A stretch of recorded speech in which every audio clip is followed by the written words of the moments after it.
গত ৯ মাস ধরে ভয়াবহ লুটপাটের শিকার সিলেটের প্রাকৃতিক সম্পদ। পাহাড়, টিলা কিংবা সমতল সবই পাথর আর বালু খেকোদের নিয়ন্ত্রণে।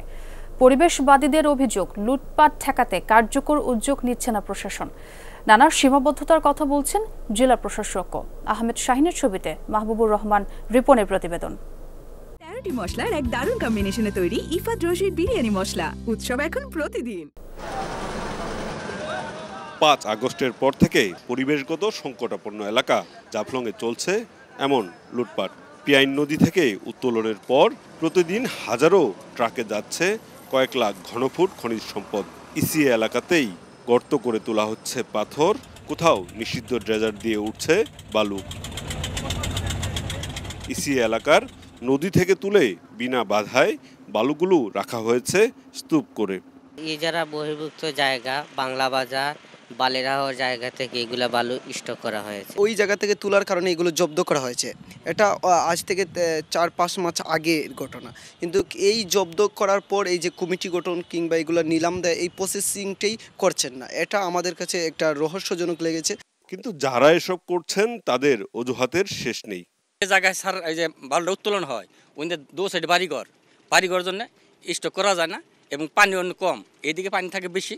একবার ভাদ্র মাস পর্যন্ত পানি এদিকে থাকে, এই জন্য আমরা এই দিক দিয়ে একটু সুবিধা পাই দিকে, এই জন্য আমরা স্যার এনে বালুকে নিষ্ঠ করছি। আমরা তো বালু তুলি না, বালু তুলে তো ছোট ছোট নৌকা এরা বালু নিয়ে আসে, আমরা তাদের কাছ থেকে খরিদ করি।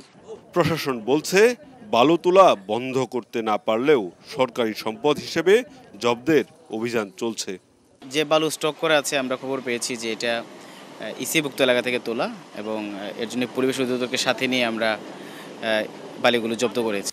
কোম্পানিগঞ্জের শাহ আরেফিন টিলা কিংবা রেলওয়ে বাংকার এলাকায় বন্ধই হয়নি পাথর উত্তোলন। পরিবেশবাদীরা বলছেন এই ধ্বংসযজ্ঞের দায় প্রশাসনের।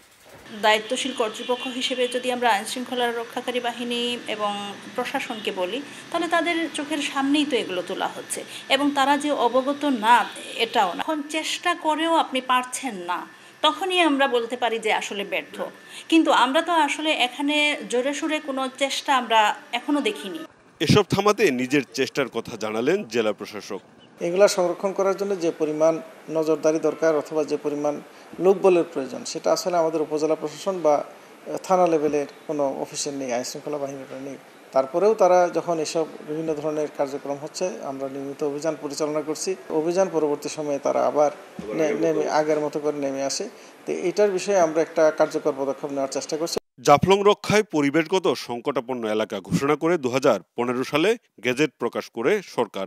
১৪.৯৩ বর্গ কিলোমিটার এলাকায় নিষিদ্ধ করা হয় পাথর কিংবা বালি উত্তোলন সহ ৮টি কর্মকাণ্ড। মাহবুবুর রহমান রিপন, যমুনা নিউজ, সিলেট।